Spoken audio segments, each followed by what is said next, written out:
आज आप सुनेंगे श्राद्ध पक्ष की धोधा बाई की कहानी। एक समय की बात है, किसी नगर में एक सेठ सेठानी रहते थे। उनके एक बेटा और एक बेटी थी। बेटी का नाम था धोधा बाई। उन दोनों का विवाह सेठ और सेठानी ने बहुत धूमधाम से किया था। घर में खूब धन दौलत थी। एक दिन सेठ और सेठानी की मृत्यु हो गई। धोधा बाई विधवा हो चुकी थी और अपने भाई के घर में रहती थी। इस बात से उसकी भाभी बहुत नाराज रहती थी। ऐसे ही पितृ पक्ष आया तो भाई बोला, मैं पितरों के तर्पण और पिंडदान के लिए हरिद्वार जा रहा हूँ। तुम मेरे जाने के बाद मेरी बहन को बुलाकर 15 दिन तक भोजन करवा देना। जो भी सामान चाहिए मैं लाकर रख देता हूँ। पत्नी बोली, ठीक है, सामान लाकर रख देता हूँ। पत्नी बोली कि ठीक है। सामान लाकर रखने के बाद वो हरिद्वार चला गया। उसके जाने के बाद उसकी पत्नी बोली कि मेरी बहन का नाम पौधा है और ननद का नाम धोधा है। धोधा को भोजन ना करवा कर मैं पौधा को भोजन करवा देती हूँ। ऐसा सोचकर वह अपनी बहन को 15 दिन तक आकर भोजन करने के लिए कह आई।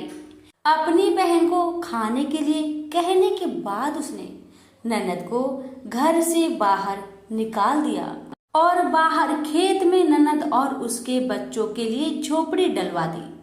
अपने बच्चों के साथ धोधा भाई झोपड़ी में रहने लगे। सुबह शाम वह धोधा को घर का काम करने के लिए बुला लेती। धोधा भाई के घर जाकर घर का सारा काम कराती थी। धोधा बाई लकड़ी की भारी लेने रोज जाती थी। उसी से गुजारा होता था। परंतु भाभी ने काम के लिए बुलाया तो उसने लकड़ी की भारी लाना छोड़ दिया। काम के बदले में भाभी बचा खुचा खाना उसे खाने को दे देती थी। जब भी वह भाभी के घर से आती तो आटा छानने वाला कपड़ा अपने साथ ले आती थी। घर आकर उस आटे में सने कपड़े को पानी में घोलकर चूल्हे पे चढ़ाकर पकाकर अपने बच्चों को देती थी और कहती कि खीर है, खा लो। बच्चे वही खाकर सो जाते थे। ऐसे ही उसका समय बीत रहा था। एक बार भाभी ने उसे आटा छानने वाला कपड़ा ले जाते देख लिया। भाभी धोधा से बोली, बाई जी, आटा छानने का कपड़ा कहाँ ले जा रही हो? जिसे यहीं छोड़ कर जाया करो। धोधा ने कहा, ठीक है। उस दिन भाभी ने उसे बचा खुचा भोजन भी नहीं दिया। भाभी बोली, कल आपकी माँ का श्राद्ध है, बिना बुलाए तो आना मत। हाँ, आंगन में लगा ये पीपल का पेड़ अगर अपनी जगह से हिले तो आ जाना। ये सुनकर धोधा बेहद दुखी हुई और रोती रोती अपने घर चली गई। घर पहुंची तो बच्चे बोले, माँ भूख लगी है, कुछ खाने को दो। वह बच्चे से बोली कि बेटा, आज हम सब का उपवास है, इसलिए खाना नहीं खाना है। आज भूखे सो जाओ। अगले दिन बच्चे बोले कि माँ, मामी ने कहा था कि आज नानी का श्राद्ध है तो चलो वहाँ चलते हैं। तो धोधा बोली कि बेटा, मामी ने कहा था कि आंगन में लगा पीपल का पेड़ अगर अपनी जगह से हिले तो आ जाना। तुम बताओ, कभी पेड़ हिलता है? पत्ते हिलते हैं ना, टहनियाँ हिलती है। कभी पेड़ को हिलते देखा है? उसने बच्चों को समझाया कि बिना बुलाए नहीं जाना चाहिए। शाम हुई तो उसके भतीजे आए और बोले, बुआ, माँ ने भोजन भेजा है। उसने देखा कि भोजन के नाम पर 2 सूखी रोटियों के ऊपर थोड़े से चावल रखे थे। यह देखकर उसे बहुत गुस्सा आया और उसने बच्चों से बोली, इसे झोपड़ी के ऊपर फेंक दो। और वह भूखे ही अपने बच्चों को लेकर सो गई। सारी रात गंगा माँ को याद करती रही और प्रार्थना करती रही कि हे माँ गंगा, मेरे भाई की रक्षा करना, वो हमारी रक्षा करेगा।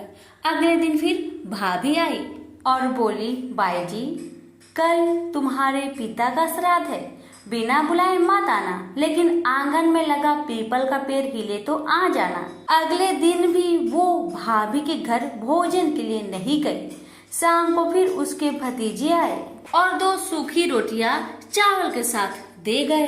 उसने फिर वह रोटी और चावल झोपड़ी के ऊपर फिकवा दी और भूखे ही बच्चों को लेकर सो गई और सारी रात रोती रही। माँ गंगा से प्रार्थना करती रही कि हे माँ गंगा, मेरी भाई की रक्षा करना, वो हमारी रक्षा करेगा। इस तरह पितृपक्ष के 16 दिन बीत गए। उसका भाई वापस आया तो उसने देखा उसके घर के आंगन में कीचड़ ही कीचड़ भरा हुआ है। उसने अपनी पत्नी से पूछा कि इतना कीचड़ क्यों है, मेरी बहन और भांजे कहाँ हैं? तो उसकी पत्नी बोली, श्राद्ध के पूरे 16 दिनों तक मैंने तुम्हारी बहन और भांजों के पैर कच्चे दूध से धोए हैं, इसलिए यहाँ कीचड़ हो रहा है। तुम्हारे पीछे से मैंने उनकी खूब सेवा की, खीर पूरी खिलाए, फिर भी वो मुझसे नाराज होकर खेत में झोपड़ी डालकर रह रही है। भाई खेत पर पहुंचा तो वह देखता है कि वहां कोई झोपड़ी नहीं थी, वहां एक आलीशान महल बना हुआ था जिसके आंगन में उसके भतीजे खेल रहे थे। उसने जाकर अपनी बहन से पूछा, बहन ये सब क्या है?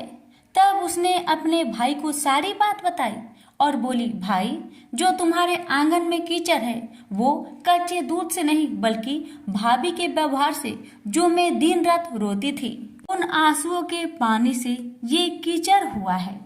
माता पिता के श्राद्ध पर भाभी ने कहा, पीपल का पेड़ हिले तो आना, बिना बुलाए मत आना। पीपल का पेड़ हिला नहीं तो हम गए नहीं। और शाम को उन्होंने 2 रोटी और चावल भिजवाए, जिसे मैंने गुस्से में झोपड़ी के ऊपर फेंक दिया था। माता पिता के आशीर्वाद तुम्हारे साथ और गंगा मैया की कृपा से ये सूखी रोटियां सोने और चावल हीरे मोतियों में बदल गए, जिसके प्रभाव से ये सब हुआ है। भाई ने अपनी बहन से अपनी पत्नी की गलती की माफी मांगी। भाई ने धोधा बाई से घर लौटकर चलने को कहा तो धोधा बोली, भाई गंगा मैया ने तुम्हारी रक्षा की, तुम हमारी रक्षा करोगे, लेकिन अब हम यही रहेंगे। ये सुनकर भाई ने अपने माता पिता को याद किया और बोला, मेरे पितरों ने जैसी मेरी बहन और भांजों की रक्षा की, उनके दुख काटे, वैसे सबके काटना, सबकी रक्षा करना। कहानी को कहने वाले, सुनने वाले और हुक्कार भरने वाले सब पर कृपा करना। बोलिए पितर देव की जय हो। कथा को लाइक शेयर करना ना भूले।